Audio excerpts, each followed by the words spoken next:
You. Jesus. Check. I've got it on not on a scent, but on a dry wet, so it sounds a bit shitty. But anyway, Sounds good. welcome everybody. Good evening, good morning, good afternoon, I guess. Yeah, this is really funny. Yeah, so good evening, OORA, Federico, joining us from New York City. Hello. What's up? Hey, how are you, man? All good. Thanks for having me. Good. And Andreas is joining us from Stockholm, so it's good evening for you. It is. And Nadia is joining us from Sydney, so it's good morning to you. Thanks. Yeah. Good morning. Yeah, Nadia looking nice and purple. Is this your studio, Nadia, at the moment? Looks very twitchy. Yeah, it is. I wanted to get in the mood. But like normally it is just dark probably, and I only have my gear on and no lights. But yeah, sometimes I like that. Well, some color. Looking and sounding great. And Andreas, we just had in the pre-chat some problems. Yeah. Unfortunately, you're not joining us from the spaceship because there was lots of going on in the background. It looked really good. So and you just went home quickly to be able to join us without any audio issues. I think I've been preparing almost every day, all day, and I've been, I even selected different preamps. I put nice lighting and everything, and I did everything except checking the connection. And, Oh well. A taxi ride later, and here I am. So yeah. Well, anyway, great to have you on. Yeah. And Federico is sitting in his studio for sure. I can tell. Yeah. Nice tape recorder there in the background. Thank you. Is that the A77 or the B77? That's the B. That's the B77. I have one A77 broke somewhere there, but yeah, now I just got this one. Yeah. Look behind me. Over here. Oh, look at that. Yeah, it's been a while since I've used it though. I've used it for to basically feel like a real kind of sort of old school audio engineer and print things like the stereo out of the mixer straight to tape, like in the way that you cannot make any changes anymore. Like it feels like really I have to get it right, gives you some kind of energy, if you have to, if you have one chance, basically. And other than that, I've used it for saturation, record really low volume, slow things down, stuff like that. It's funny how if you slow things down digitally, things get really grainy and lo-fi, and if you slow things down on a tape, everything gets it gets more detailed for some reason. You get much more detail and subtleties in the sound. It's interesting. How do you use yours?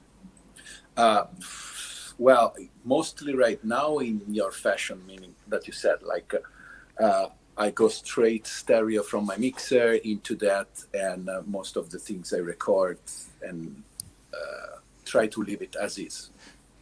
So this is the way I like to do music right now. I'm still learning how to use it properly. I thought that I would use it constantly, but it didn't happen yet. So, it's one of those things that you really desire. Then when you have it, it's like, I need to get the pace.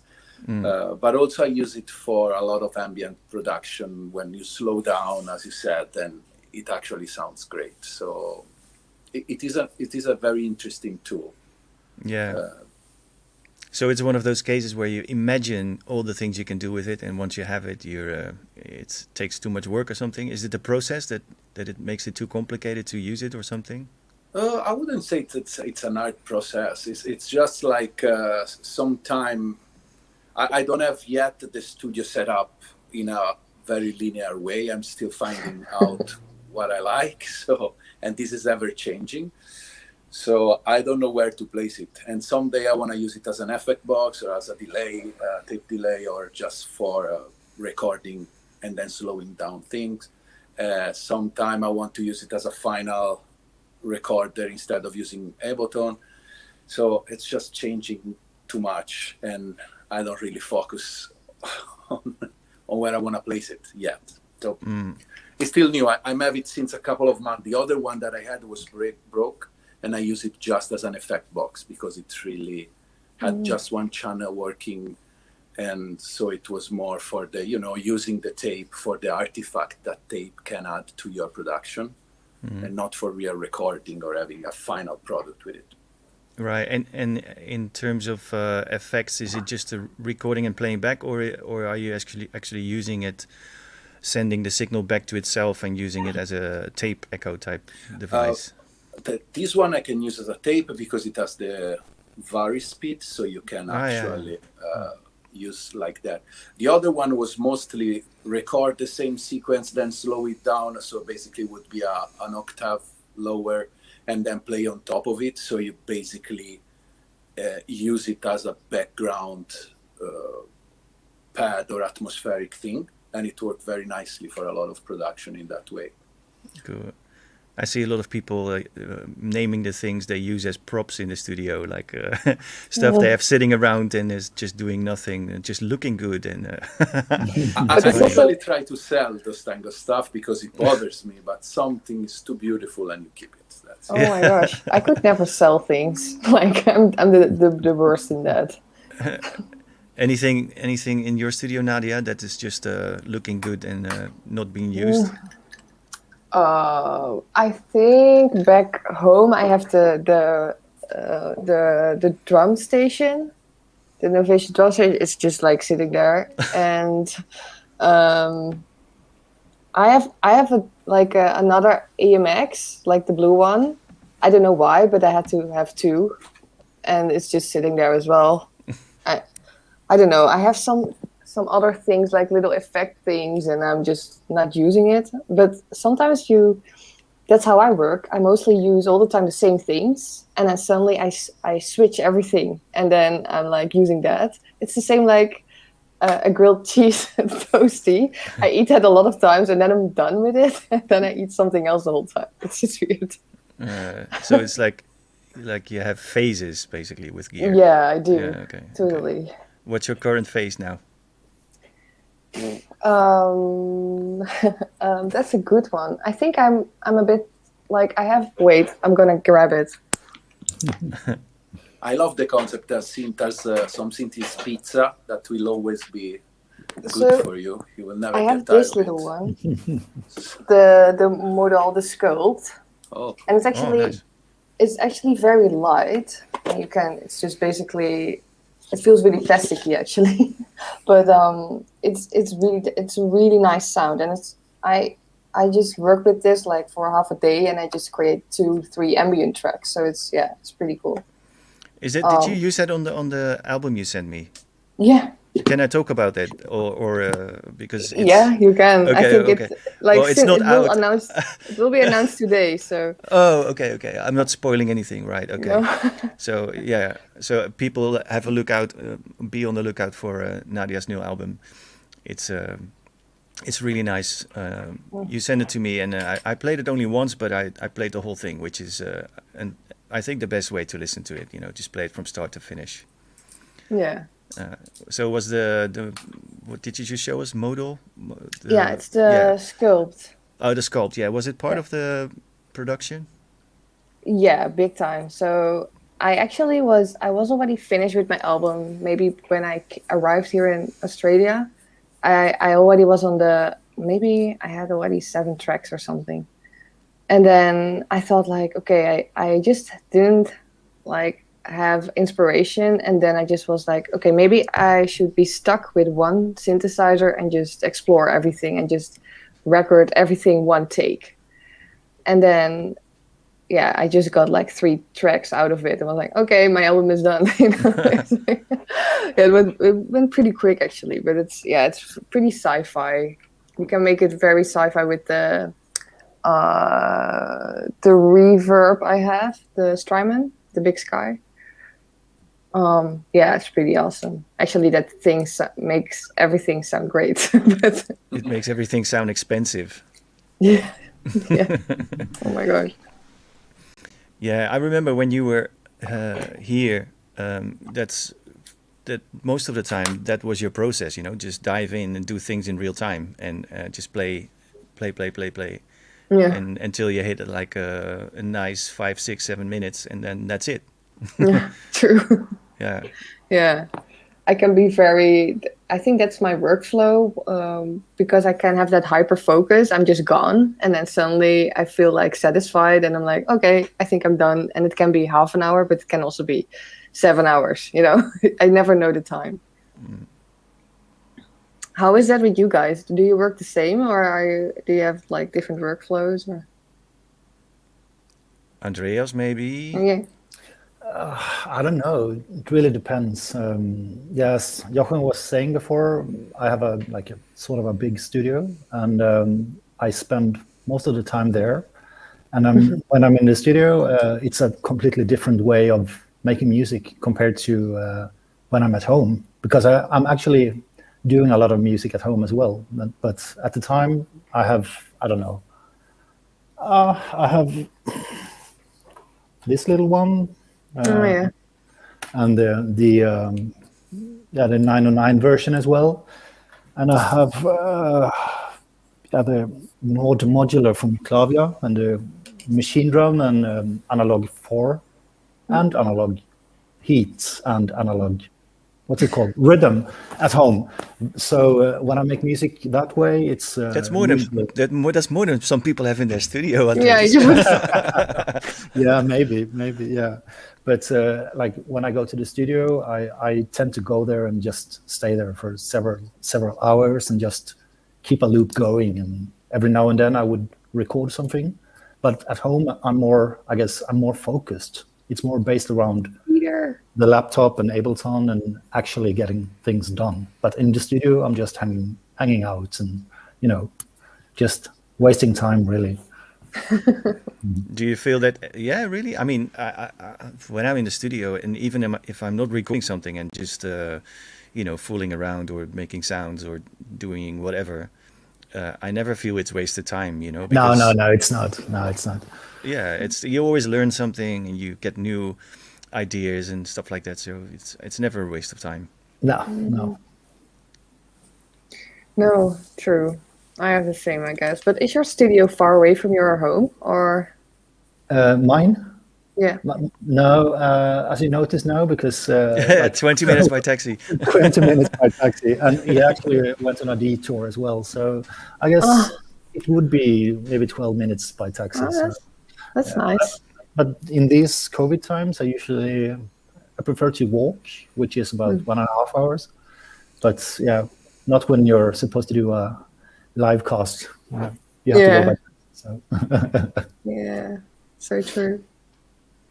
Yeah, I saw the last video that I think you sent me the link of the Buchla session.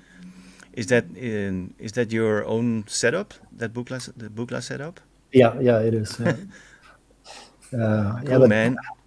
I've been same as you, I guess. I mean, been making music for so many years, and of course, things are gonna add up. I've only made music. I mean, it's been my profession my whole life. So I tend to be like, okay, lack of inspiration. Oh, I need this unit. Maybe this one, and But frankly, I don't use all the gear all the time. Not at all. No, of course, but yeah, I mean, Buchla, man. I don't have any Buchla gear, and I keep postponing it because I think it's something that deserves your uninterrupted and full attention to really get the most out of it and to kind of make your own, develop your own way of using it. And I've always see it as something when I'm retired, and then I'll get a Buchla and spend a few years just on Buchlas. You know what I mean? I thought, for some reason it's intimidating to me. I don't know. I guess you know about the electronic music studio in Sweden, the EMS. Yeah. Where you can get like an artist in residence. All kinds of people go there, like, stay there for a week. We've had like Kyoka was there kind of recently, and you can apply and you can stay there for a week or whatever you feel like. And since I don't know, maybe 15 years or so, I've got the keys to go there myself. And wow. the first years I would only be bringing my own stuff, like my 303s or 202s or 606s or whatever, and I would be sitting in the room next to this huge booklet, but I wouldn't touch it because it's so expensive. I don't want to go that route. It's going to be, going to be eating up the rest of my studio. So I would go there. I would be making music with my own gear, but using the speakers of the EMS studio. And then after a while, it's like, okay, maybe I shouldn't use the booklet only as I would put my gear on the booklet and use it as a shelf or whatever. And then, I don't know, 2013 or something like that, booklet did the reissue of the easel, the briefcase synthesizer. And I got one of those, and that was the start for my booklet journey. Your booklet gateway machine. Yeah. And all of a sudden you're sitting there, oh, maybe I don't need all that Euro rack, and maybe I don't need that many MC202s, and you start to sell stuff, and all of a sudden you have a new booklet module and another one. So yeah, it's an ongoing process. Awesome. Yeah, I mean, it's got a sound of its own, and it's got its own way of how the things work together and everything. And I've had one in the studio, a 200E with for a week or so, and I mean, sonically it's insane. It's really, really powerful and very much in its own class, But I think, again, something like that deserves spending a lot of time on it, and I just don't feel like I'm ready to make booklet records yet, Someday. Yeah, someday. Yeah, for sure, someday. Absolutely. So. Yeah, any booklet stuff in your place, Federico? No. I have a dear friend that was very, very deep into booklet, and I could borrow a easel. He had a full system, and I never really understood it. I had the easel for a while, and while I deeply appreciate the sonically, it never clicked with my workflow. Even Eurorack or the modular world, I tried hard, but it never really clicked.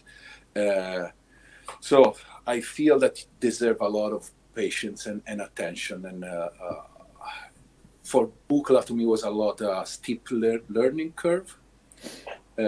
And my kind of sound is not really, in those territories. So it's something that I would like to have sooner or later, but like you, maybe when I'm gonna be older and retire. Okay, well, we can get like a villa together, and maybe in Australia, have a booklet room, in Australia, and have Nadia join too, and have some nice food, and just. I teach you how to serve. Yeah, so Nadia can do the cheese sandwiches, and we have the time to learn booklet, all of us. That would be nice. I don't know. It's like you said, Federico. It's it has its own particular sound as well, and it's same for me. It kind of I mean, I'm sure if I would have one, I would make it work. You know what I mean? But. Again, I don't know. I'm kind of jealous, Andreas, still. So, is it possible to answer like the questions? Yeah, sure. Go for it. If you see one. While you're chatting or while you're speaking, can I like? Oh yeah, you can type, but you can also just read one and answer them like that. That's fine. Yeah. question for Andreas. What's your experience with the RE20 as a portable RE201? I bought it when it was new, and it was actually the only thing ever that was stolen from me, the RE20. It was in Roskilde in Denmark. Somebody stole it from stage, and I actually bought it again because I thought it was just as good as the, well, maybe not exactly as good as the original from the 70s, but I mean, it's this small and you can bring it on stage. So it's decent. It is. Well, if the person who stole that from you is watching, I think please it was return it. years ago or something like that. So. You never know, man. And as I said, I actually bought it again. So it's actually in my home studio. So. Okay. Oh my gosh! I just see where you can see the comments. Yeah. I just like, oh, that's pretty cool. Yeah, I should give a little shout out to the people who are watching this. If you are watching this on Twitch or YouTube, you can just ask question to any of us in the comments, and we'll ignore it or try to answer it. Well, there's still a question about my toasties with Vegemite. Oh my god! That's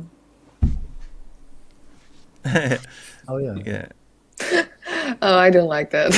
I'm not a fan. Okay, so the answer is no. Yeah. But Okay. I think the subjects of what is your favorite sound in a synth, it might be interesting because, for example, I heard Federico do a lot of stuff with his Moog, like the Supermonicon. You actually did an entire album with it, right? Yeah. Yeah. Sorry, keep going. No, yeah. I mean, it's a really nice kind of limitation to just choose one synth and then just see whatever you can do with it and make an entire album. Yeah. And like Nadia was saying, I'm the kind of guy that buy a lot of stuff, but then I really focus on what I have and try to squeeze out the thing. And just I need to do this, but Andreas was my first love in electronic music, and there you go. I come from a metal band playing guitar, but then I had a bad breakup with my band, and at that moment I found TM404 on internet, and I see with just a 303, many 303 and many 606 what you can do. And that was kind of my moment of illumination. I want to do that. And thank you. And what surprised me on that, Andreas, was the fact that if you take a 303 and you play a 303 naked, it sounds pretty bad. I mean, it's not an enticing sound. It's just like, okay, what am I going to do with this? And so what was for me interesting was like, okay, I'm going to use with effect. I'm going to use it for different purpose, not acid music. I'm going to use it more in a dub fashion. And of course, that was my first. You basically pushed me in that realm. And then from that moment on, I like to get synths that do really one thing. And they're very simple. They have a very particular sound, and then try to modify the sound with a chain of effects or other stuff that I put after. I'm really intimidated when synths give you too many possibilities. That's why Eurorack or Buchla or a Moog One would scare me, because you can do so many things and I would just get lost. So yeah, in the case of Supermonicon, that is a synth that now, for example, I cannot use it anymore because I completely did what I wanted with it.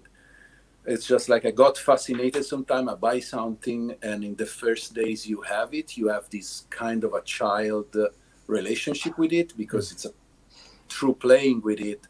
I never read the manual initially, so I record everything I do at the beginning. And most of the coolest things come when you don't know the instrument, and just has this relationship with it, and just like back and forth and see what happens. But yeah, it has to be something that is very, what you see is what you get in front of you. And I have an hard time when there's menu diving and so I'm very fascinated by simple instrument. That of course each one that I about need to add something different to the workflow that I have. But yeah, it's just like my first love was the 303, as probably Andreas you love it too, and it's for many people it's an ugly looking and ugly sounding instrument, and I have too this deep love and deep fascination towards it that I don't know why it pushed me to then create more. Yeah, it's funny you say that because I think that also summarizes your music. It's simple in a way, or at least it's simple in terms of structure, but then you add so many layers of effects and ambience around it that it becomes a whole world of sound that you can really sort of swim in, almost. So, it's a sort of things that sometimes make me feel that I'm lazy. I don't build the track enough. Like sometimes, especially when I send the stuff to labels or for appreciation to other people. Not most of the time, a lot of time I hear this is too simple or it sounds too simple. So basically, probably it's not the right person that is listening, because right now I feel that I'm expressing what I want, and if that is simple, well, welcome. It's a compliment, because Yeah. In all its simplicity, it's very powerful and recognizable, and it really touches you. I mean, it's if you can create so much emotion and feeling with such a simple line or structure, it's a good thing, Yeah, I think it just so depends on what simple is, because if I listen to your music, there's so much depth. I really love your music. It's just it's touching you, like the notes you use and like the effects, and it sounds really like whole, So I think maybe I don't know if there is enough appreciation for like less is more, because in the end, it's so hard to create something really to simplify something. Like a lot of people are like adding up a lot of layers and layers, and it sounds actually like more like a mess. So I think it's more hard when you try to compare yourself to other artists, because that's something that I guess a lot of artists go through, and I go through that a lot, and I always compare. Oh, maybe this should have been more complicated. Maybe this should have been a different chord progression, because my stuff are always like 2 chords, so just C minor or whatever.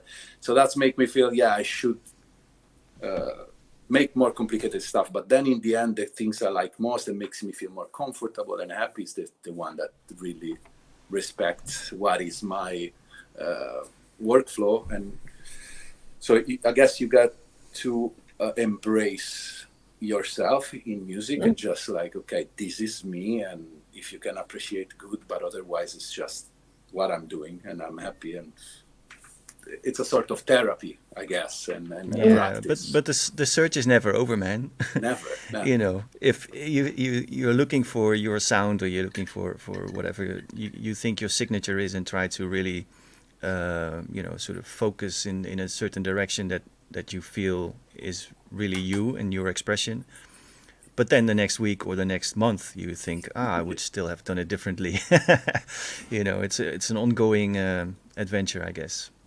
How's that for you, Andreas? Since you've been around for such a long time, do you feel you're still trying to make that one perfect record you had in mind when you started, or are you open to explore territories along the way? At the moment, I'm mainly just recording music. I don't even think about records. I'm just doing, go to the office, to the studio, and just enjoy my day. And every now and then I send my tracks to Ulf at Kontramusik, which is my prime label since, 13 years now or so. So I send him, maybe once a year, he asks me like, okay, so what have you been up to? And I send him like 30 tracks, and he gets to decide what is being put out on record. So I don't really tend to think too much about albums. I'm just thinking about, recording music, getting my ideas on tape somehow. And every now and then, I mean, obviously I do concepts, like the most obvious one recently is the TM44 stuff. But I mean, for 3 months, I'm only recording Bukla without any goals or any visions at all. I'm just having fun. And all of a sudden, there's I don't know, 2 hours of music that is sort of decent and somewhere to release it. So that's usually how I do. Every now and then. Yeah. Sorry? Can I ask about your process? Like when you say like you record a full day or 30 days of Bukla, it's just like you record your performance, or you just do rely a lot also in post-production, or you just record? It depends really. Like sometimes I record in different channels and in the studio, and then when I go home, I bring everything in a Ableton project, and I could be in this very sofa with headphones and just stay for 2 days and add effects or whatever. Like every now and then it sounds really, really shitty what I've been recording, and you can fix it in the post-production. So, because I have this, what's it called? Midas F24, like a 24 channel in and 24 channel out through a Firewire. So I can record most of my synths in separate channels into Ableton, and then send them back into the analog mixer. So that's usually how I do. So you track it through the mixer, and then you do a mix down through the mixer as well. Back to stereo when you basically play back the recordings. Yeah, exactly. Yeah. You can add some extra effects. So yeah. And I used to have a tape recorder as well, like a reel-to-reel, but I sold it, I don't know, 2 years ago, something like that. I sort of miss it, but especially when you were speaking earlier about slowing everything down after recording. I know that Brian Eno recorded the Discrete Music album that way. Like everything that you hear is actually half speed. Yeah. See, it's a EMS Synth, I think, and a Roland RE 201, and then everything is slowed down, by an octave or like half speed. So that's amazing. I tend to do that as well, but usually in the computer. Yeah, it's a nice trick because especially if you're doing more atmospheric stuff, slowing things down by half speed basically. Kind of keeps the integrity of the track, but it's all way more spaced out, and at some point you even forget what it sounded like on full speed, and you kind of I don't know, it works every time. Yeah, it does. Yeah. Yeah, so you can have like a 5-minute noodle and it becomes a 10-minute ambient track. Exactly. Everything I is think the always dynamic. Sorry? Sorry. No. The dynamic just changes. Like every sound, like if you stretch it, it just is placed in a different way. So it just feels totally different as well. I do that actually a lot of times as well. I just put down the speed and it just it sounds way better. I always have that. I agree. The same with the 303. Like if you play it slow, it sounds so nice. And if you're playing it at 150 BPM, you don't really get to hear all the nuances. So it's better in 75 BPMs or something like that. Yeah. You get all the accents and the envelopes, the way they develop. They are much more spun out, and I actually I converted mine to a Devilfish. Oh, which lucky bastard. Well, yeah, I did it very early on. I think it was maybe one of the first 10 or something, and I still use it like that. I never got the original again, and it has more parameters to extend the decay, and you can you can have more control over the slides and stuff like that, like the speed at which things slide to each other. And so you can make it really sound really I don't know what's the word, like angular, like very very crunchy and punchy instead of because a normal 3-3 sounds very round, everything sounds very bendy and very round. And the Devilfish you can do like lots of percussive stuff as well. And basically it's just a 3-3 on steroids, all the stuff that's in the original is there, but it's exaggerated. It's a really cool machine. Yeah. One of my 303s is super modded as well. A friend of mine, he saved it because it was completely shattered. It was like, the sequencer wouldn't work, nothing would work, and he fixed it. And he did several mods as well. My favorite mod is he adjusted so you could you have different volumes on the accented notes or the unaccented notes, which means in a pattern you could play only the accented notes, and then you can fade in the non-accented notes, or the other way around, and it's so nice. It's I love it. That's probably my second biggest, like my favorite, second favorite mod. My first one is done by a friend of mine called Christopher. I think he's watching now. So he modified one of my 202s. Like, as you might know, the 202 has two internal sequencers. One is for the actual synth, and the other one is for external synths. But my friend, he modified so you can select which sequencer is running the internal synth. And also, you can play the how do you say, like the notes from sequencer 1 can play the internal synthesizer, but the actual gates from sequencer 2.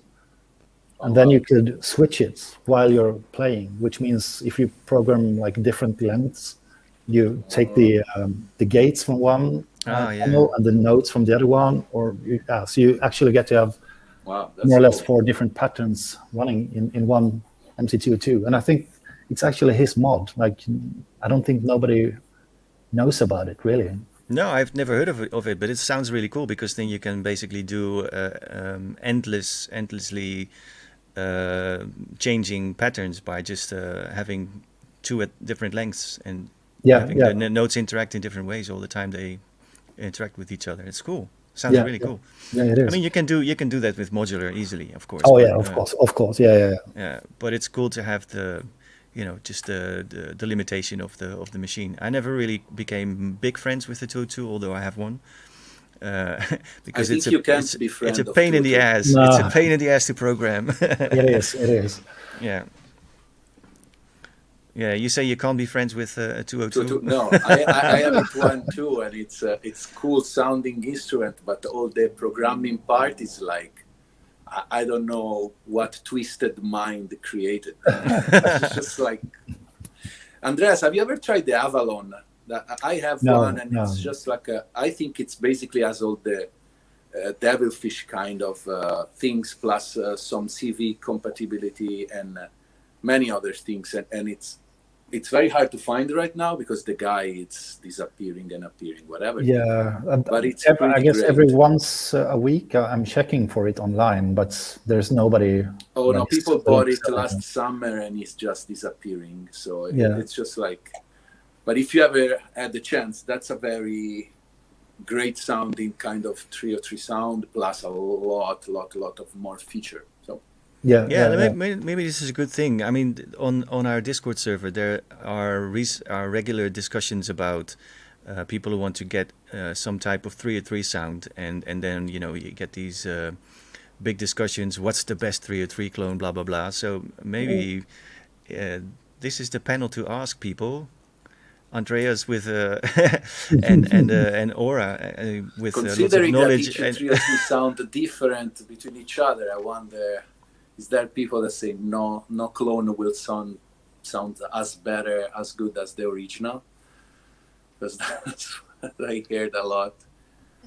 Yeah, I don't know. I mean, if you listen to my music, I don't think there's maybe a few, but most of my tracks are like the 303s are really processed. My music isn't about demonstrating the sound of the 303. Yeah. Like every now and then I get comments like, "Hey, why do you use so much reverb on the 303?"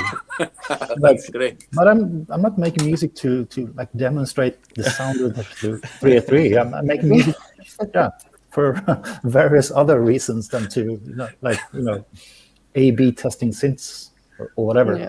But and I mean, I bought my 303s before the huge hype, which means I never really needed to check for the like Behringer or even the Roland Boutique or whatever, because I already had the original. So it's sort of pointless for me to do A/B testing. It's always pointless to me to do A/B testing. Yeah, I think so. Yeah. It's just like... Yeah, I think I have the one with the touchpad, the TB3. Yeah. I think I'm still so fan of it because of the sound, because I'm not using it as a bass line or acid, or I'm using it actually as a synth. Like it's always a sort of pad in the background or something like that. And I still want another one, because if you both are layering them, it sounds really cool. It's just like you can create that hypnotic kind of feeling on a low BPM. But everything in Australia is more expensive, so. Yeah, actually, I did this jam with Vincent from Drug Culture a few weeks ago here, and he had the TB3 as well, and he was using the I don't know, what is it, like a stutter function or something? You can, with your the touchpad, you can kind of make like stutter effects, sort of make the notes shorter, and he used it in a really, really cool way. I didn't know that was possible with it one, but it sounded really cool. And also Jeroen Search is using it as a sequencer, so he doesn't use the internal sound, but it's just a really quick thing to get a melody going. So and they're dirt cheap, so Yeah, they are. Yeah. Somebody pointed out, Robert Gunten wrote, "Andreas, you already did a 303 A/B test on repeat on YouTube." I did. Maybe 15 years ago when YouTube was new, I actually did. I forgot about that. And what was your conclusion? Nothing sounds as good. It was probably just to show off that I actually had two. I can't remember. I think it was 15 years ago or something like that. But I'm actually using this one every now and then, like the new boutique version. I mean, it's convenient. Yeah, these two together and 2 USB cables and Ableton. I mean, it's so convenient. So much fun. Nice. Yeah, I guess that sums it up, right? With the 303. There's one other use I have on the Devilfish, which is the audio input. So you can use the sequencer and the filter to modulate external sounds, which is really cool too. Oh, nice. So you get the slides and the movement of the filter on anything really, and yeah, that's pretty cool. Like, the one trick that is very cool that I see from Data Line on the boutique version, that has the gate input, and that is pretty cool when you sequence with another, like a drum machine. He does that a lot, and it's on the front. You just plug a trigger on the CV in gate. Oh yeah, this one. So basically, the sequence go on only with the triggering, and so you can create very interesting stuff. And Data Line has some video about that. Yeah. And it's very, very cool feature. I wish that was in the original one too. Oh, never tried it. Huh. Yeah. Bye, guys. Yeah. See you. Yeah. I was one thing you just said a while ago, Federico, that you're not into menu diving, but still you are using the Octatrack as one of your main machines, right? Yeah. So explain that, please. So Octatrack has been my love and hate relationship. Oh, okay. And it's like my long her girlfriend and getting angry at her many times. I bought it for 5 times. I sold it for 4 times. Now I have What? it. Yeah. Now I have 2 of them, and I finally got into it. And now it's I love it, and it's part of my setup. And I feel that finally I understood it. It's because it's a machine that do so many things. And at the beginning, you can approach it as I used to. Like, I'm gonna do everything with it, and then you start wanting to play sample, and you get very confused because, again, can do so many things. At the moment in which you decide, okay, this is gonna be, for example, my live performance mixer, plus some other nuances, can be some sample, and you stick with the plan, then it's a machine that to me it's exceptional, because there's nothing else like that, and it allows you to go and have live with just a box and a few other things instead of bringing a computer, a sound card, and blah blah blah.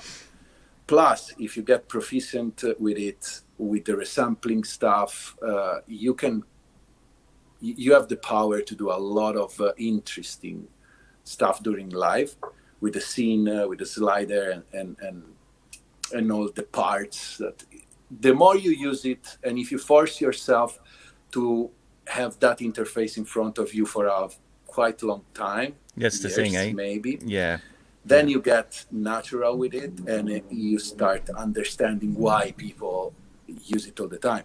Yeah. It's hard to interface it in the studio setting, because it has, of course, a lot of limitation, especially the out is just a stereo plus the Q, so it's not a lot of things you can do. But I eventually find out that I can record everything with it and be happy with the things that come out. So right now I think it's the main piece of my setup that I would never change. I agree. I was a beta tester 10 years ago. Oh, wow. So when I got it, it could do very, very little. And then after a few weeks, it could do something more and even more and even more, which means I got to learn it when it was really simple. Okay. And then, I would grow with the machine. And nowadays, obviously, it's really, really, it takes a long time. If somebody drops it in your knee, the way it is now, and you're going to be like, okay, making a track within 1 hour, it's impossible. You have to be like, studying it, but I know it inside out. You need the manual for that one, sure. But I know it inside out, and it's probably, if I would only be able to keep one instrument, it wouldn't be the 303. It would probably be the Octatrack, really. Oh, wow. You would be miserable listening to 303 naked. I would. Yeah. Yeah, I mean, we speak about various pieces of gear all the time on this chat, and the Octatrack comes up quite a lot, and it's very obvious that nobody ever uses it the same way as anybody else. It's got a specific function for people. Some people just use the sequencer, other people just use the sampling options, and like Federico said, there's only 2 stereo outs, really. The thing is, if you have it in your studio setting, I mean, at least for me, it's like it's doing 2 or 3 sounds, and that's it, And I mean, in theory, you can play an entire or make an entire track inside of it, which is fun to do and fun to try. I've tried it, but I still have the feeling that I'm missing a little bit of room to manipulate the sounds, and you can, of course, multi-track everything layer by layer and then just fuck around with it, but it's beside the point, I think. I use it in my live show, though. It's a very powerful live machine as well. One thing I wanted to, maybe I've been trying to find out. I've not really searched hard, but can you change the fader with sysax from an external source? Oh, I never tried that. Because the thing is, the morphing is so powerful on the Octatrack, especially if you have multi-parameters to both scenes. You can get the most amazing transitions between 2 settings, basically. And I always feel that the fader is too short or my fingers are too big, to do a really smooth one, And I would like to see if it's possible to just do like a 1 minute transition or maybe even a 10-minute one, from one scene to the other so basically by drawing an external envelope somewhere. So I don't know. So you don't know if that's possible? No. But it's one of these really, ideas really that interesting. it's one of the ideas that I had when I got it. This must be possible, like easily. Yeah. Then I looked into it and couldn't find it, but I never really looked very deep into it. But if anybody knows, by the way, let me know. It's going to be the first thing I try tomorrow in the studio. Yeah. And do you remember some years back when Boomcat had this? Oh, somebody knows that? Datalek Oh, yeah. CC48. Yeah. Thanks, Datalek. Nice. You're a hero. Gonna Nice. be busy tomorrow. Yeah. Hello, everyone. CC48. We'll all do morph tracks and then upload them to Discord. No, it's cool. So yeah, I'm definitely going to check that out. It's cool. Anyway, but it's a very powerful machine. But like I don't know anybody who uses all the features. It's impossible to use them all, basically. Do you remember some years ago when Boomcat had this banner of a broken Octatrack? I don't know, 5 years ago, Boomcat online had a banner of a broken Octatrack. Did you see it? No. It was Andy Stott. He actually did throw it out his window, like in his studio, like fuck. He out of frustration. Yeah, and he bought another one. So The addiction. Yeah. Nadia, you don't have a main sequencer when you play live, because I see you have many instruments, but do you use anything as a main brain like the Octatrack we use for sequencing things? No, I actually use the sequencer from the devices itself. That's what I do. So there's always running a pad in the background or something that carries the whole track. But I never really. I do have it. Like everything, like even the model, the sculpt is like a sequencer. The TB3 is a sequencer. Those drum machines are sequencers. So actually everything I work with is almost sequence, except my Moog. So if I really think about it, my live sets are mainly sequencers. You mean like all the devices run in on their own internal sequencer, yeah. Yeah, but it's not like an Electron that you can. Yeah, of course you can automate it like that the pattern is changing a bit and stuff. But a lot of times it's not really that diverse as an Electron device. But I tend to play quite quick, so I lined up. My transitions are quite quick. So, it would be easier to have an Electron, actually. Well, I have one. You're a human Octatrack. Huh? You're a human Octatrack. Yeah, maybe. Yeah. But you guys sold now the Octatrack to me, so good job. So when you are running all these devices on their own clocks or not in their own clocks, but in their own internal sequencers, is there a way, like you have your arrangement control over your arrangement, like centralized somewhere on a mixer or something, or is everything just looping and looping, or are you using like the individual volume controls on each of the devices to kind of create your mix? How do you do that? Yeah, so I made it quite hard for myself. So I'm mixing the volume live, and I'm mixing also the tracks live. And what I do, I prepare things. So I have some sounds that I really want to use, but it's always changing. I'm very impulsive with what I do. You probably know that from the studio things. I'm just like go with the flow. I don't like to prepare too much because it's keeping me stuck on the flow. It's not like that creative output anymore. I only have like a master clock, and that's the RME, I think, or is it? I think it's RME, the multi clock. which you can add like 4 devices. So they're running all in sync. And sometimes what I also do, like if the sequencers are running, I do play live. So ERM, yeah, nice one. I also that's the other one. That's the sound card. So yeah, I do play live as well. So yeah, it's a bit of I don't know. I still need to fine tune that. It's a bit easier for me, but so it's the ERM multi clock. So I think it's around 500 euros or something, but really worth it. Mm-hmm. So basically, you need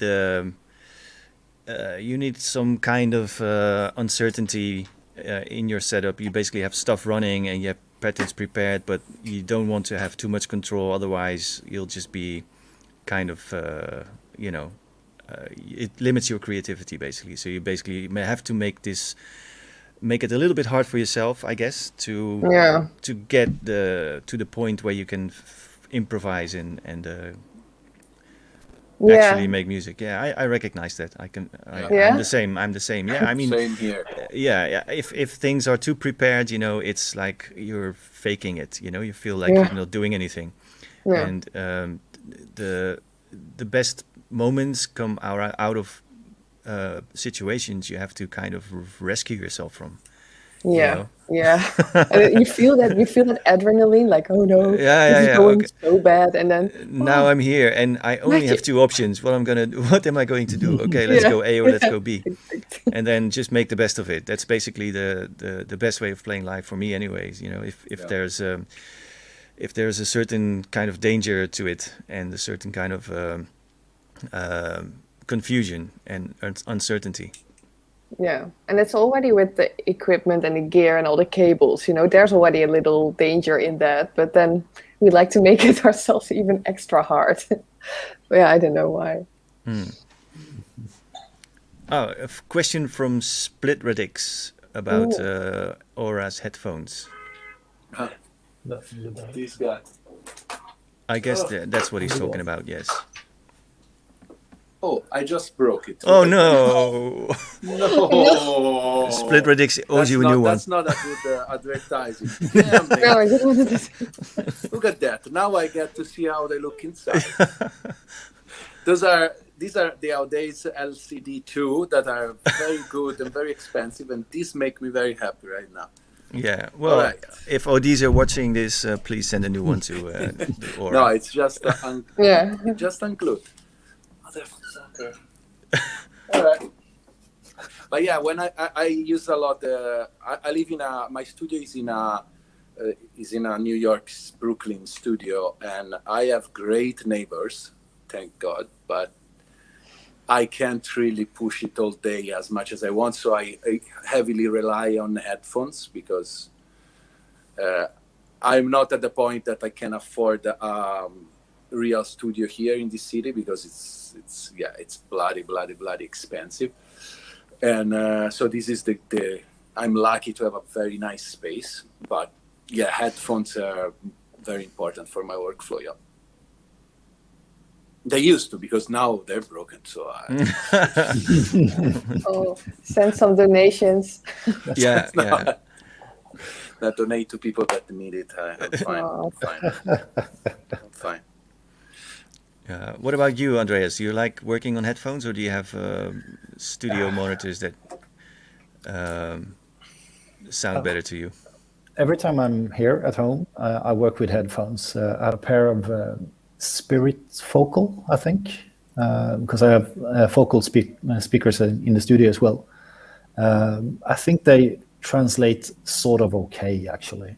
But apart from that, I've been using like everyone else, the HD25 from Sennheiser. Oh, yeah. I've had them, I don't know, 25 years, something like that.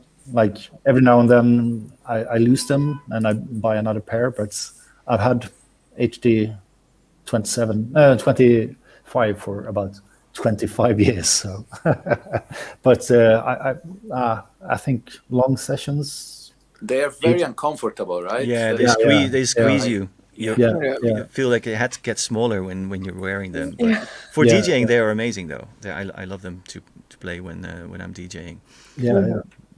And on the In- subway as well, it's perfect. But I mean, if you're gonna be in the studio for 10 hours, I don't want to use headphones at all. It's too much. yeah. If you Well, move around and like, yeah.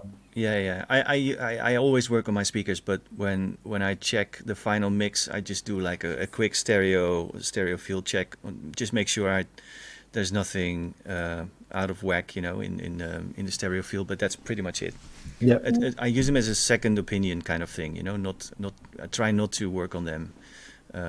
Yeah, I mean the room is too big to have something wired on your head anyway. So it's. Anyway, I did albums on headphones, back in the 90s when I didn't have a studio. Same here. It is possible. It is Yeah. possible, Yeah. but it's tiring. It's more tiring for your ears and for your head in general. I think it's also a bit like how you used to it, like how you are used to making music. Because like when I started to make music, I was so limited with like budget wise. So I was always making music on my headphones, and I still really like it. And I'm having the same you have now, I think, Jochem, on your ears. It's The biodynamics. Yeah. Yeah. and the AKG for the high tones. So the 770 I use for the lower tones, and then the AKG for the higher tones, because it's really nice. You can really hear like, okay, this sounds really not good. And then also the Sennheiser. Yeah, I love to produce music on my headphones. It's like in my little bubble. It's like, yeah. Cool. Yeah, I'm just looking at the comments. Everybody's listing their favorite pairs of headphones and stuff. Yeah, there's one. Brian Berger said. I was trying to get him into the ear. The MDR 7506. That's one that I always advertise to people. If they don't have a big budget, they're around €100, and they sound really amazing. They actually have the same pressure as a big sound system. You can really blast them, and you don't get fatigued. I mean, if you play these loud, you basically my ears give up after half an hour when I play them loud. But the Sonys, for some reason, they can keep going, and I don't get any issues with my hearing. And the bass is good. It's nice and tight. Cool. Nice. See, somebody's asking HD about the 25. OP1. I'm curious about that. OP1? Did you try it? It was one of my breakthrough instruments this last year. And I bought that twice and sold it twice too. It's a very, very different engineered instrument. I don't know, because it doesn't really have a regular sequencer, but it has a tape machine. And since I used it for ambient stuff, because it worked like you can maybe record your stuff, double the speed, so higher pitch, and then you slow it down. It really makes you feel that you're experimenting with a tape machine. And for certain a lot of people use it for like a lo-fi hip hop kind of vibe. And that's what I was trying to do at the beginning, not having any clue what I was doing. So I hated it. Then I used it for all the ambient production, and it became a very important part of my workflow. It feels like a very complete instrument in itself, and you can do a lot of magical things. So I really love that toy or instrument, whatever you want to call it. Expensive one though, but I love it. So you use that tape feature to predominantly mostly You have the third button, the third knobs that actually slow down the tape. So basically, you record everything that you want in these 4 tracks on a tape, right? And then you can slow it down. or overdub. So basically, it's not a regular sequencer where you put your triggers or remove it. Once you record it, it's there. Yeah. So it's kind of interesting because it forces you, when you compose your 4 tracks, to stick to what you're doing, to commit to what you're doing. And once you record everything, you have all of these effects to slow down, invert the tape, how the tape is running. So once you record your sequence, you can play with it as you would play physically with a tape. So it's a different approach than anything that I have.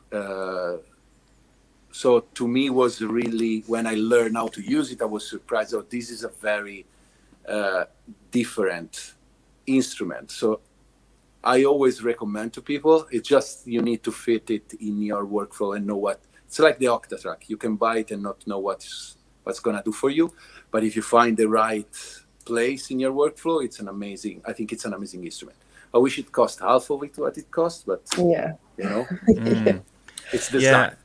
I think there's one Eurorack module that I use for a similar thing. It's is it the Morphagene or I always mixed up the names. The Make Noise Morphagene, it's the one with that is kind of like a tape tape thing. Yeah. I used to have it. I have it. great. Yeah. It's amazing. You can just record. The buffer is pretty big. I think it's like a minute and a half or something like that. And it's you can create scenes by, or is it scenes? Yeah, I don't know what it.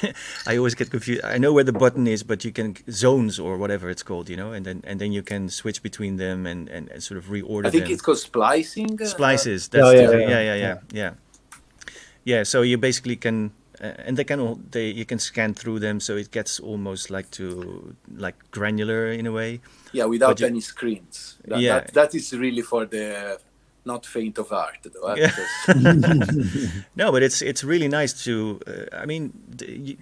It has a nice balance between knowing what's going on and a certain unpredictability, what's going to happen if you do something, which is always a balance that I really enjoy being in. You kind of understand what's going on, but the actual result and the way it comes out is a surprise. I like to be surprised by things.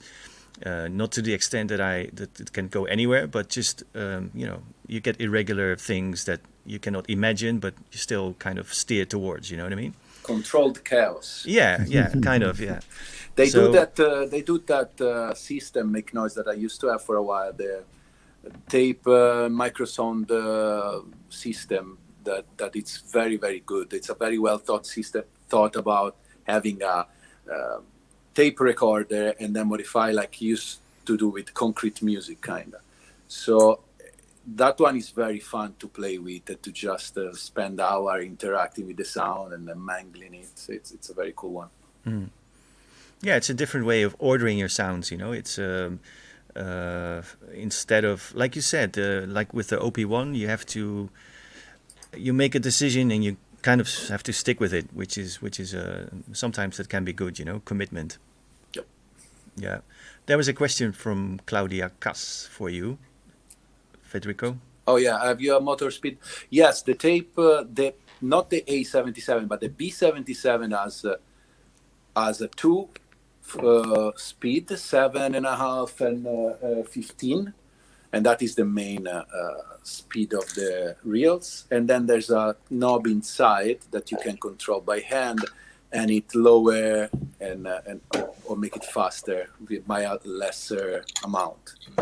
So it's pretty interesting to you can play with that. If you have a pad, you can actually play notes. And I did it already on a live, like you can record a note or a pad in a chord, and then with that you can actually tune it for your needings. It's if you do a loop, it's a fun way to play if you want that effect and don't want to spend as much money, you can get one of those Tascam 4 tracks with the cassette tapes in them, and there's actually a pitch dial on the front next to the unit where the tape is sitting, and I don't know what the reach is, but it's definitely a few semitones, so you can actually do chords and you can do exactly that Ah, one. Yeah. Oh, that one. Yeah.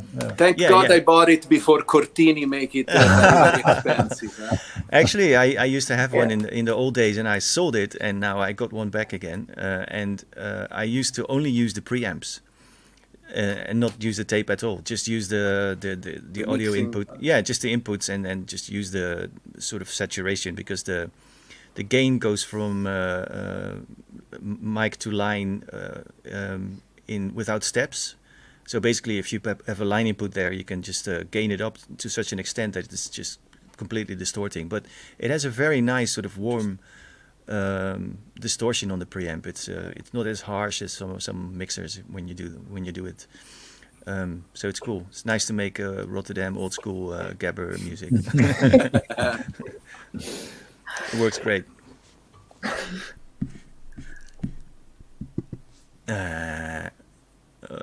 Anybody gonna buy the Strega? There's a question from DH.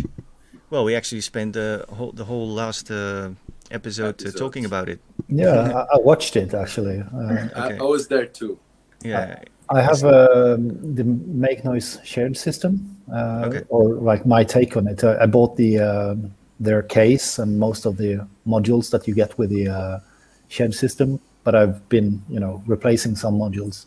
So I'm a big fan of Make Noise, but I don't think that I'm gonna get the Strega. I don't think it's really for me.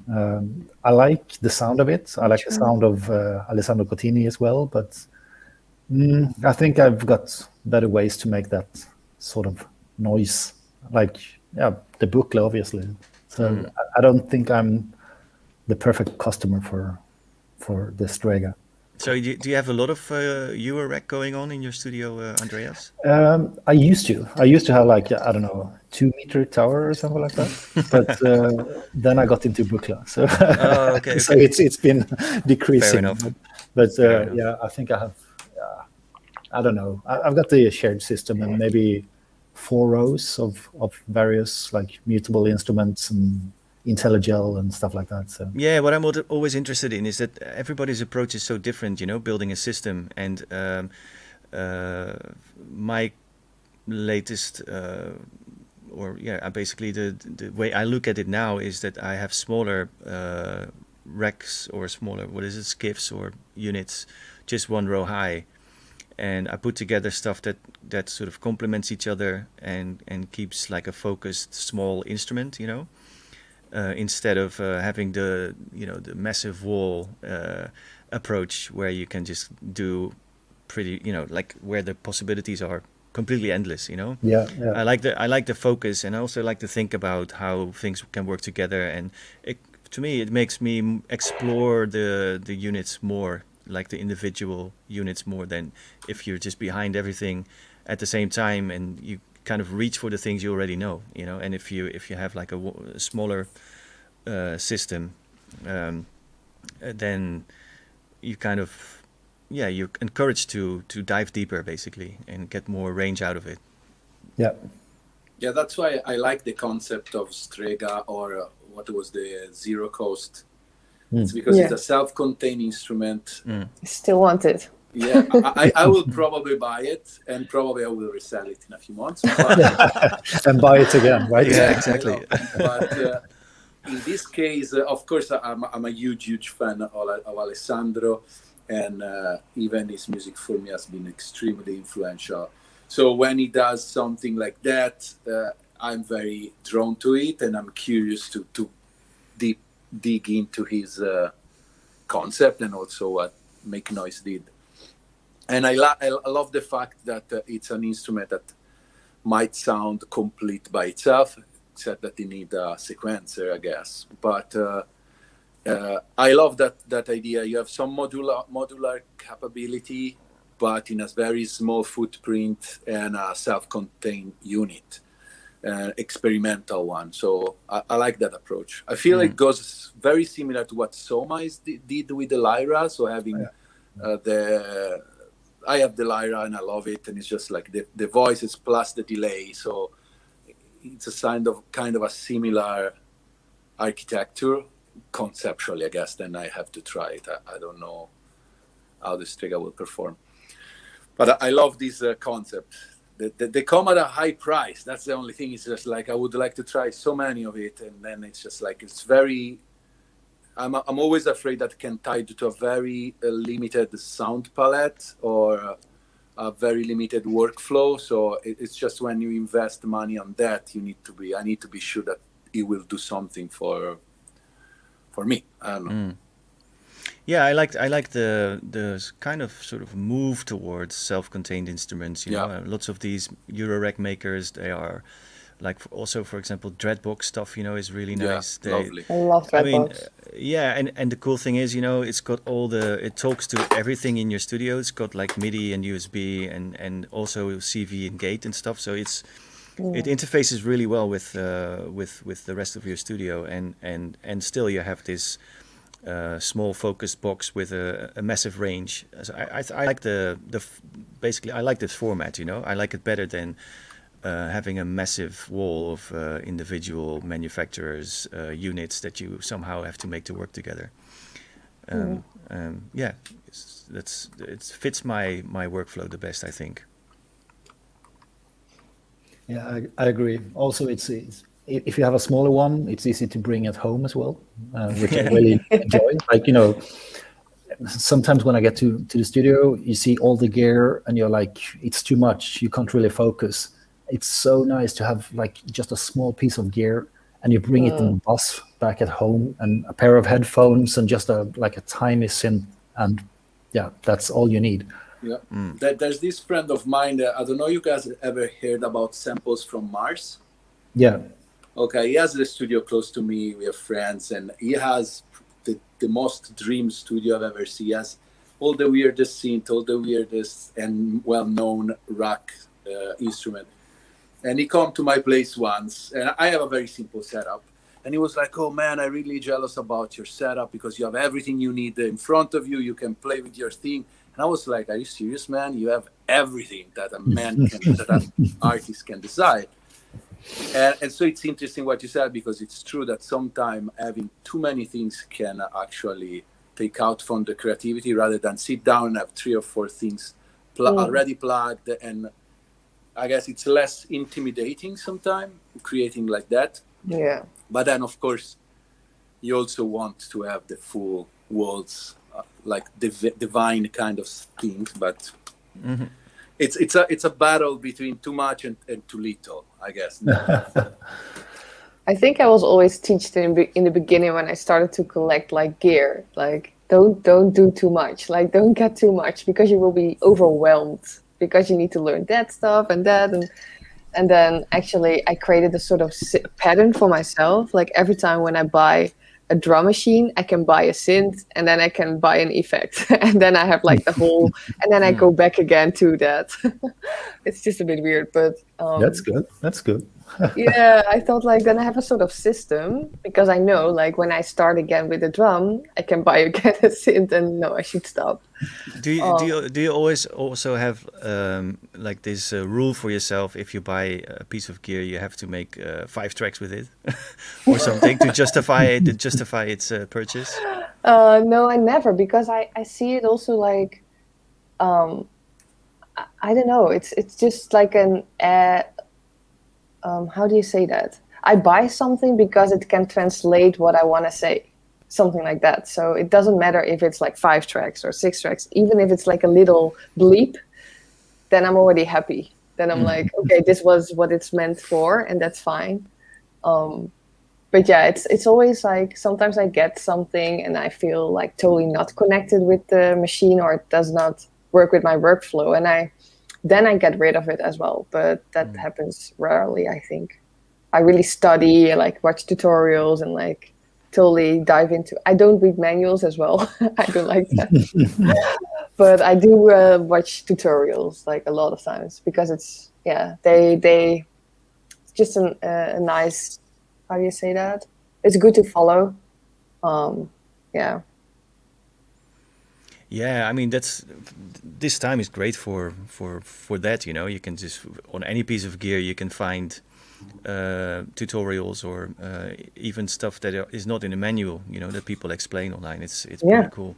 yeah, it's sometimes feels like a bit of a waste of time though. Especially if you watch tutorials on stuff you don't even own. Yeah, Like, That's true. That's true. I know. I mean, yeah. I mean, it's better to spend time on just figuring stuff out that you actually do own. Yeah.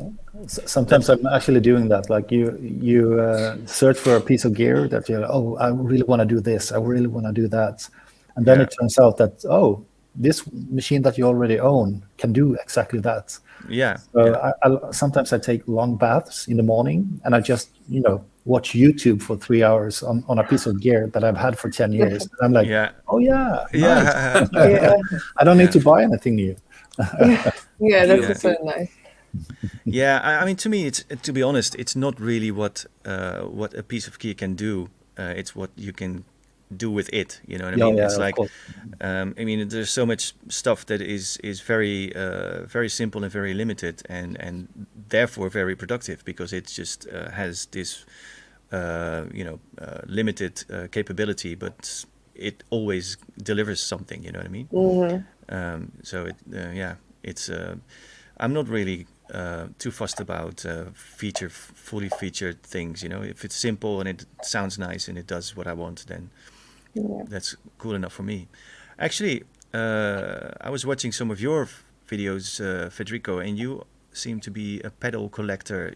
I saw some pedals that I never heard of, and kind of blew my mind. Like, made me want to get some of them. I think it's the easier pedal. It became for me the easiest way to deal with sound, because right now I have very simple synth with very simple architecture, and what is my workflow is always I found a nice sequence, whatever, and then it's placing the pedals, and it started a little as a I would say a game on my Instagram, and like when I started to be more consistent in publishing stuff on Instagram, I was like, how can I create every day a piece of content that was both to promote my music but also to try to challenge myself every day of being creative with what I got. And so that was the trick, to use pedals and change the order of it, and then I've been lucky few pedals brand send me stuff to try it on, and usually I like the more experimental thing, but I feel that is the way. They usually cost less and they actually do a lot for your sound, more than a synth. Sometimes it's just like you add that and you got to a place that nobody can get, because it's, unless they use the same exact synth and the same exact pedal and the same exact setting. I don't want to have preset in my music, so it's whatever I do, it's always I never sign down what I'm doing. So I love the idea that pedals is just like something momentary that works for what you are doing in that precise moment, and then the day after it's gonna be unplugged or replugged in a different way. Yeah, so, you do tend to make chains, right? And you have some favorite chains that give you the... Yeah, I use something constantly, and I have on my mixer, I always have what's the name? An Eventide Space and a Benny Dub Echo for my most like ambient dub kind of sound. And then... You mean they are in a chain? Like send effect. Those are send effects. Oh, right, okay. Yeah. So they're... Okay. And then I use, I usually now using a lot the microcosm, the hologram electronic microcosm with Death by Audio rooms. I love Death by Audio stuff. Then Chase Bliss Mood, Fairfield, Shallow Water. I think these are my favorite for pedal that I kind of use a lot. And I miss maybe a delay. Yeah, but I mean, I have so many, and it's... somebody's asking me what the CXM 1970. That's a reverb, right? That's the one with the faders. That's the new, It's the one with all the flying faders. It's a great one. there's a lot of, I did a video about it last week, and there's a lot of polemics about the price because it comes like for $900. I had it for a huge discount. And it's a great pedal. It sounds amazing. It's cool to have the visual representation with big slider instead of knobs. So for live, it's fun. But yeah, I wouldn't recommend as your first pedal because with that price, you can buy 3 other good pedals. So it comes handy when you want something different. And I read also, yeah, Zoya, I have it. I know it's amazing. But you need to have the modular mentality, I feel, to use it. And I never dig too much because it's a lot of menu diving, a lot of placing. But once I downloaded some patch from the Zoya patch storage, and some people do incredible stuff with it. So it can be useful to just have it, download the patch you need, and have a never-ending surprising pedal, because if you need a delay, somebody will have prepared some delay patch that you can reuse. So in that way, it's cool. If you want to create all of those patches, to me, it's in a small, tiny monitor like that, it's a lot of work. So it's not my favorite. I love the other Impress stuff. I have the ecosystem and the Reverb, and they have both very beautiful sounding pedals. Yeah, I like to make chains for everything, you know, like sometimes it's a combination of pedals and UREC modules, and just make really long routings and then just tweak the dry wets and just create like it's basically a sound design type thing, you know. And you know, the latest ones that I really like are the Auto Machine ones. You know, which one? I've got the Boom and the red one and the blue one. The red one is the Boom, and I have it too. It's at my end of my after my Octatrack, and I think it's a brilliant pedal. The compression, the distortion, and the fact that you can do a parallel kind of there's a dry wet. Is amazing. Yeah, I love it, and usually I got things going through some reverb, the Reverb or something, or some effects, and then have the compression really in a very extreme setting, so you get all the tails like flying around and stuff like that. You know, it's beautiful, it's amazing. Yeah, the blue is the BIM. That's right. Yeah. I only got the red one, but I love it. It's the Boom. Yeah. What about you? Other pedals, Andreas? Any favorite amazing things? I also like the ecosystem and the Reverb from Empress. Apart from that, Chase Bliss. I have most of the Chase Bliss stuff as well. And I recently just purchased the Mod Duo X. Have you seen it? Oh, yeah. But I have the one that has a multi effects. Yeah. You can. That one is amazing. How is it? I've only had it for like 2 weeks or so, and I've been busy doing other stuff. So I've only been, browsing presets and stuff like that. But it seems to be really great, since you can assign different LFOs or sequencers or whatever to various parameters. So I mean, it's a pitch shifter, it's a delay, it's a distortion unit, it's a granular. It's a chameleon. You can basically make any chain. Have you? I mean, there's a way to get you max patches run on the I didn't know devices. That. Yeah. Oh, wow. Shit. Yeah, I got one too, and like you, I haven't fully explored it, but it's something I want to try. Yeah, I think I've had it for like 2 weeks, but I've been busy with the 303s instead. So. Yeah, it's cool. And Nadia is a Strymon person, right? You're the Strymon person. I'm like Strymon person. I actually never. Well, when I'm in other studios, I'm using like different effects, but I'm using mainly the Strymon. I'm just a fan. I think it sounds really rich to me, and I just like the way it works.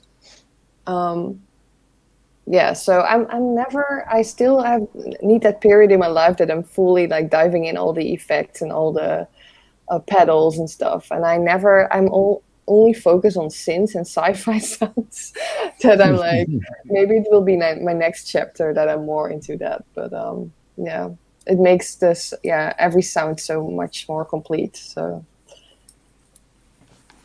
yeah,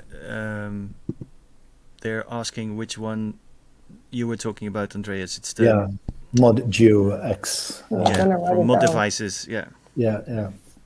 I'm writing all the time notes here. Like, oh yeah, okay.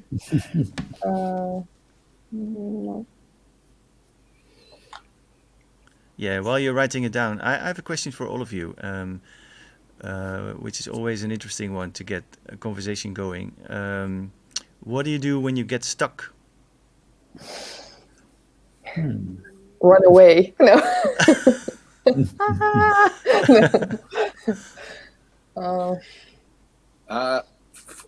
I can start. I find out that for me, because I guess each one has its own different things. Some people say just take a pause, we'll take a walk, run, think about something else. To me, when I decided since last year, when I become serious on electronic music, that every single day I will spend at least 3 hours in my studio, no matter what, it really worked out. And it feels that when you are stuck, it's just like it means that maybe what you will produce eventually is not going to be good that day. But I also found out that having a sort of a religious approach on what you're doing, like a martial, like I'm going to be here and these 3 hours to whatever it can be, is going to be devoted to the studio. That's have to happen. And since that change of mind, I never been really stuck. I always had good time. And of course, there's days that you don't produce anything, and days that instead of playing instrument, you learn and you read manual, but don't say, because I never say I read manual. Yeah. Or you watch video, or you do something related to music. And so since this kind of approach, I never been stuck. I feel it's a practice, a daily practice that become part of your daily routine and daily life. I can't afford still to do this full time because I have my other job, the photography. So it's both. The morning is for photography and the afternoon is for music. And I managed so far to be very happy with this balance. And I feel very, very, very focused and very balanced as I never been. It's so great. Yeah, I'm totally with you, man. If you just spend time, if you just carve out the time on a regular basis to work on something in the studio, stuff will happen automatically. Yep. It'll happen, because you're just and like you said, the things that are coming out of it might not be to your liking every time, but still you are doing something, and maybe you're building a library or preparing stuff in other ways, or finding out things that you wanted to try out for some time. And so it's absolutely, if you dedicate time to it, it's the best way to stay productive. It's that. I don't mean that like there's days that I live, me and my wife, in this studio. It's not big. It's big. It's New York. It's Brooklyn side. And there's day that I am like a baby whining all day. And many times I come like, I want to fucking stop doing music. It has no sense. Everything I do sucks. And my wife sometimes really want to kill me. That's been very close many times. But I think it's what you have to embrace as a human being. It's like, I know many people that are successful in what they do, and every one of them has always this moment where like everything sucks. I'm no good. I'm an imposter. I should be better. The other are better than me. So it's going through these phases that and actually learn how to deal with that eventually will get you keep producing and make better stuff. So it's just embracing the fact that you can't be 100% every single day. But if you put your time, then something will come out for sure. And then that's... Yeah, and even if it's 100% one day, if you change perspective or listen back to it afterwards, you still think you can improve things. So it's never finished. There's always the moment where you have to just draw the line and move on. Oh yeah. Yeah. What about you, Andreas? What do you have any productivity routines? You just go to the studio and do whatever, and right? I go there every day. I go there every day in the morning, and I stay until the evening. But if I have a deadline that I really need to finish, I usually do something completely different, which is most of the time not a good way. But I mean, as soon as I really have to do something, it starts to feel like work, and I don't like that. So if I need to finish a techno track, I go to my the modular wall and I make ambient instead, and I do that all the time, which means I end up having a decent ambient track instead, and then I have to go back to the because in the studio I have one wall that is more or less the techno side, and one that is the more the ambient side or whatever. And after spending half a day in the ambient section, I'm like, oh, I really need to finish the techno track now. So I go back and I feel a bit, oh fuck, I need to do this now. If I finish this now, I can go back to having fun over here. So I'm like, okay, so I finish it and okay, I send it. So it's really about fooling yourself, tricking your own mind. Same thing, as soon as I'm demonstrating something for someone, okay, with the Circlone, you can do this, try this one. And all of a sudden you have a track because you don't put your mind to it. You're not forcing yourself to do a track instead of just having fun. And that's, for me, that's the main, it's the main reason why I make music. It's because it's so much fun. And if it's not fun, I want to do something else. There's a question again for Andreas from Benjamin. He asks, what is the techno section look like? Techno section, it's let me see. I guess the Circlone is the main piece. Let's talk Circlone. Yeah, I see that I've seen it before, that you have it as well. So, but the Circlone, and then I have the Syncussion, 2-channel percussion sequencer, and the 808 and the 909, 3303s, 202, 101, analog rhythm, analog 4, and the EMS Cinti, and is that on the techno side? Yeah, it is. For some reason.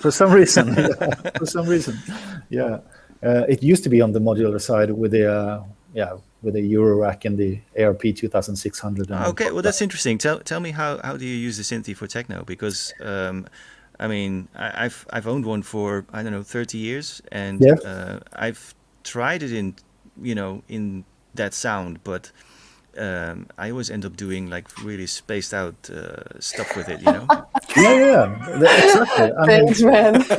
Right. Actually, it was writing a friend. What did he write? Somebody tagged me in that he was Keep watching. writing, Nadia. Yeah. It looks like I'm now writing the whole time. Now, for me, the EMS Synthi, it's really hard to make tonal stuff with it. So it's great for percussion and really weird triggering techno stuff. But I haven't had it for 30 years. I've had it for maybe 4 years. Oh, okay. I sold my MS50. I sold one of my 909s, one of my 3s, and the SP1200, and I still had to spend quite a few euros as well before getting it because it's so expensive nowadays. So. Yeah, but I've wanted it since forever. So. Yeah. I was lucky. I got it for really cheap back in the day. But 30 years ago. Yeah, and I don't think anybody knew about it then. So it was just I just found one and and got it, and I'm still happy with it. It's amazing. But I'm wondering, so how do you get the thing to do structured sounds then? Because I mean, I have this modification thing for it, which allows you to send CV to both oscillators into the trapezoid, like the envelope. Yeah. So you can, and that way I can kind of, do melodic things with it. I don't have the keyboard actually. I just have that external input. Yeah. That's same here. So that's a way to kind of do things that are more structured than just drones, basically. But still, it doesn't. For me, it doesn't suggest I should use it to do, techno stuff, because in my mind that's all way more stabby and rhythmical. Yeah, I think with the ring modulator, everything sounds like techno, I think. But Oh yeah. Oh yeah. You know what? That's one thing that I did once is use the A input of the ring modulator for a 909 and the B with an 808, and if you cross modulate those two drum machines, it's amazing. Especially if you have them on different pattern sizes, so they sort of pattern lengths or yeah. Oh. Yeah, you can get amazing percussion sounds from it. But that's not really using this. Yeah, it's using the Cinti as an effect box, I guess, not really as a. Yeah, okay. In that sense, it could work. Yeah, for sure. But I was just thinking about the oscillators, which are basically just very drony and noisy and fat. Yeah, perfect for techno. Yeah, actually, that's true. Yeah. What else? Oh yeah, Circlon. So how do you use the Circlon? Is that like the heart of your sequencer? Studio, the heart of your studio? Like with the techno stuff, it is. But actually, as you know, the Circlon also has a polyphonic side, which I've never actually even used. I've only used the monophonic patches, and also triggering my Nord drum too from the Circlon. But apart from that, it's like one channel is for the 101, one is for the OORA, two for the syncussions, and then the evolver. So it's really just simple monophonic stuff. But so you have the CV breakout box. Yeah, I do. Yeah. I think mine is from the second batch. So I got it 10 years ago, I think. Okay. Yeah.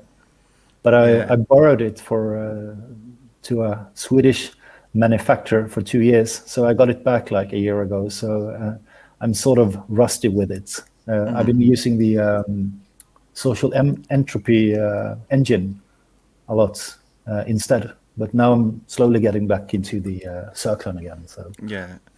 I got it with the idea to make it the heart of the entire studio, but it never made it that far. It's still it's a part of the jam setup I've got set up right now. Yeah. And I'm using it basically one pattern at a time, very simple. But the cool thing about it with the sort of stuff I'm doing now is that in real time you can change a pattern from something very structured to something which is completely all over the place and doing all kinds of exotic stuff and never repeats itself, and especially when you start using the auxes and stuff, it's amazing. Yeah. The Circlon is one of those instruments that I take a 4-hour bath and just watch YouTube clips. And then I go to the studio and I try to remember what I've seen. So yeah, it's kind of it's sort of similar to the Octatrack, but I think there's a few more layers to it. If you use the Octatrack is more simple, I think, actually. Yeah. Somebody asked me if I use the Circlon with the Buchla, and yes, I do. It's so easy. Like the Circlon and actually the Analog 4 is my main. If I want to trigger my Buchla or even play melodies with the Buchla, that's my main weapons, because it's so simple to set up. I mean, it doesn't only have the usual, 1 volt per octave or whatever.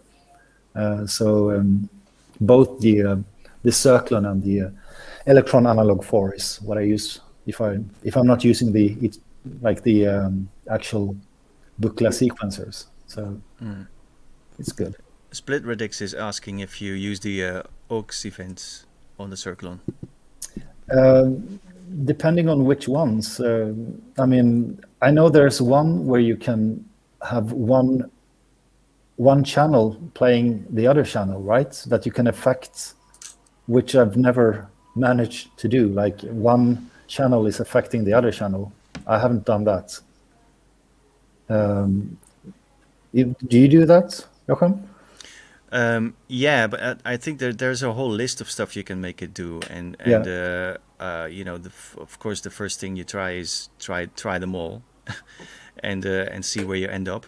And I did one sort of ambient track with it, where there were even there was randomization on the tempo on each step. You know, on each note you can change the tempo and stuff like that. So. And yeah, there's so many things you can do with it. You can, like I said, you know, even with one pattern, you can go from a simple 2-note thing to like a whole orchestra in a few steps. It's crazy. That's basically the whole reason why I wanted to get one. You know. Okay. So Split Radix is going to do a video. Here we go. Ah, nice. Do nice it now one. while we're sitting here. Yeah. What else? Okay, we're almost talking for 2 hours, people. I mean, we can talk more, but don't want to keep your days. Don't want to. We didn't hear from Nadia when she's stuck. Ah, of course. Well, I was running away. No. That's true. Nadia, No. enlighten us with some productivity strategies. Okay, now I will try not to make it too deep, but I do feel like it has to do with like what Andreas was telling, like your mind is actually interfering with your creativity. So you have to break through, and I feel like indeed just work on another project or just random put some notes in and just play with it so you get inspiration from yourself again. So that's mainly what I'm doing, but like a lot of times I just put the pressure of myself to not how do you say that, expect anything. Like just don't expect anything, because when you do that, then you already tell yourself like, oh, I need to have that, or I need to make 5 tracks, or, you know, but that's from who do you need that? You know, you need to do that from yourself, but it makes no sense. So if you just leave the expectations and that stuff, and even you just like run away, you know, you walk around or something, and you come back, then it's like, yeah, I don't know. Being stuck is an illusion, basically. Wow, you have been deep. Sorry. Yeah, but it is. Yeah, it's all about your controlling your mind. Yeah, it's very true. I mean, the people that sometimes ask the question, you know, or they have trouble finishing something.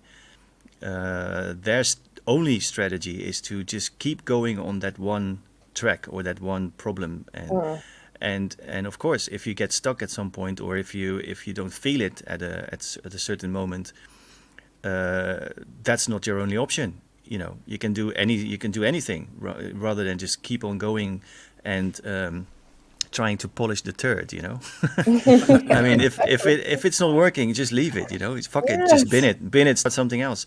I mean, there's nothing as time consuming as trying to polish something and which you are not really feeling, and you can insert 100 plugins on something and still don't get where you want. You know, so the best way just to do it is to, you know, open a new arrangement, start something fresh, because that's way quicker.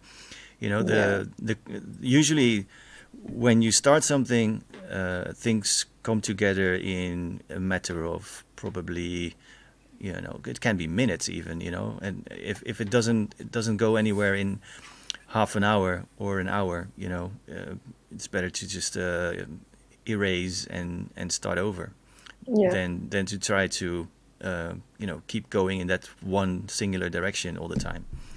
So yeah, start over.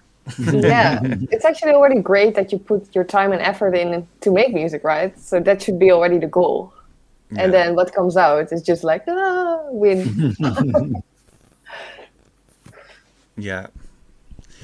Okay, so no, we've started a bit later, right? We didn't start at 9. Yeah, anyway, my taxi screwed it. Yeah, so. Anyway, and at the end of the chat, we usually give everybody an opportunity to talk about their upcoming stuff and the stuff they want to make people aware of. So why don't we start with OORA and see what you have coming up? Anything you want to promote?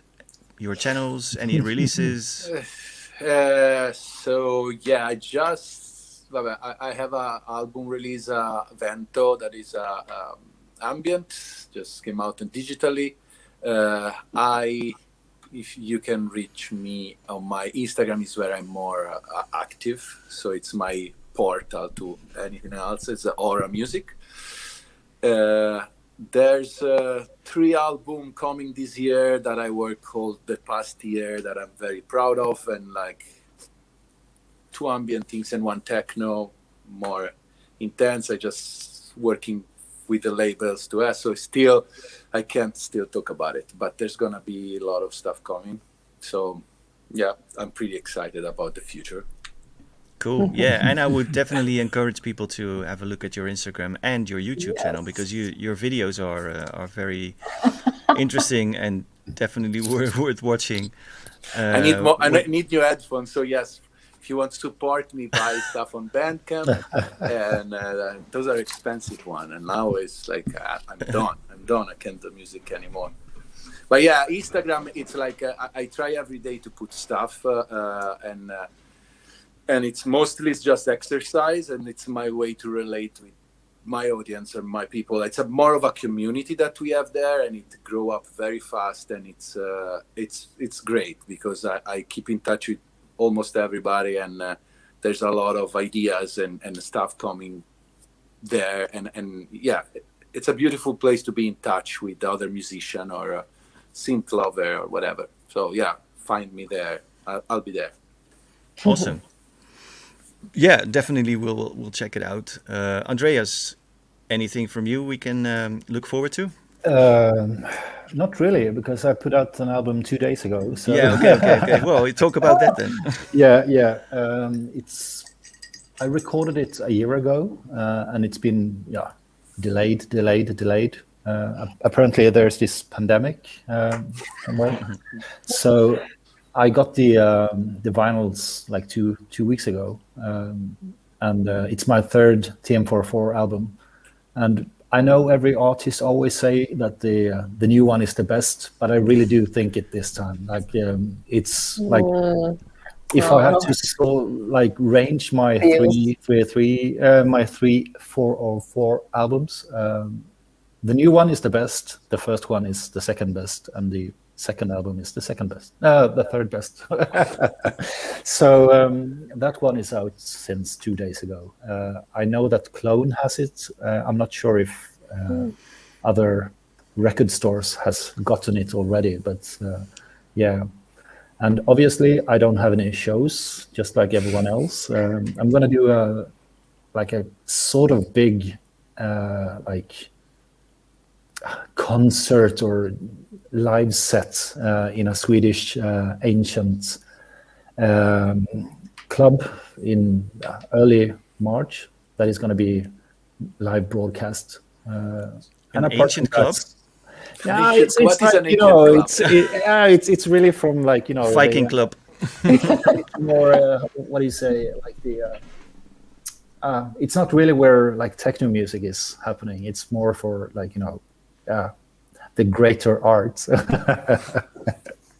But I mean, every venue needs something to broadcast nowadays, so I got the opportunity to be there. So okay, great. So you're gonna disassemble your studio and do a live set there. Oh, awesome. Yeah, nice one. I think so. Yeah, sounds great. Yeah.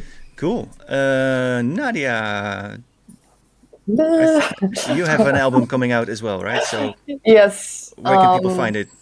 Well, it will be probably released in May, but today or tomorrow, no, tomorrow. For me today, but for you guys tomorrow.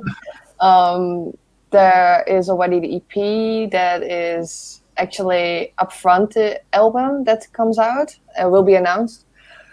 So it's ambient sci-fi, of course. So it's really soundtracky, and yeah, I can't wait to share this.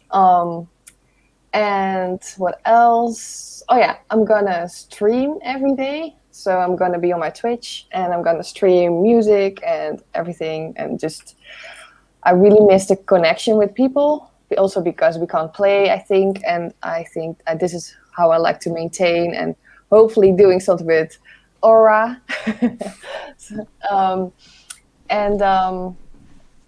Yeah, so there will be some nice things that come up as well with the streams.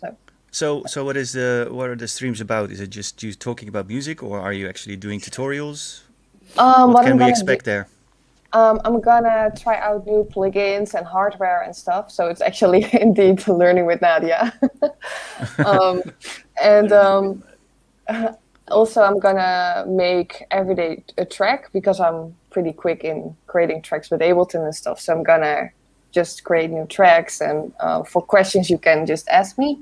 But I'm also gonna do live events, which I will stream as well to introduce some younger artists that actually don't have a place and spot right now because, it's just all gone and they don't have anything anymore. So, I want to help. Mainly, I want to help people. That's my intention. So, yeah. Awesome. Sounds great. Yeah. It was coming from you, Speedy. Actually, there's a few things. First of all, on this Saturday, I'll be playing with my friend Colin Benders. He's doing this 32-hour stream on his channels, and he's invited a really large amount of people that are all going to be dropping into the stream and bring their gear and connect up to him and whatever, so it's going to be a gigantic thing to organize, I guess. But wow. It's called Andermaal. It will be recorded in Tivoli, Vredenburg, and it's going to be live on all his channels. And I think it starts on Friday night, but I'm going to drop in on Saturday afternoon and just see what happens. I mean, I've played with Colin a few times before, and it's always a lot of fun. But we never know where we end up, So it's one time it can be, experimental, jazzy, crazy shit, and other times it's 4 to the floor or even high speed gabber. I don't know. It's just going in. We're switching territories very quickly all the time, so we'll see where we go, but it should be fun. So that's one that you can keep an eye out for, and then Sunday, maybe should we spill Sunday? I don't know. Sunday there will be another Stay Home sound system with one remote guest who is part of the stream right now. Let's keep it like that, okay? Right? We'll announce it on Saturday, or maybe we'll do a little test tomorrow, and then I'm really looking forward to that one. That should be good.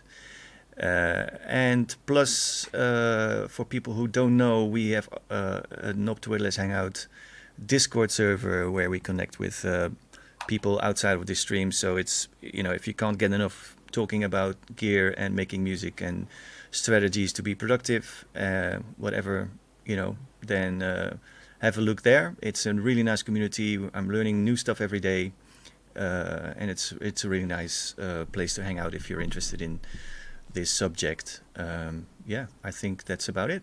And of course, we have a Patreon page where we give away sound packs and stuff that is generated in the lab and otherwise would be binned or shelved, and we give it away to the people who are supporting this project. So that's pretty much what's coming from me in the short term.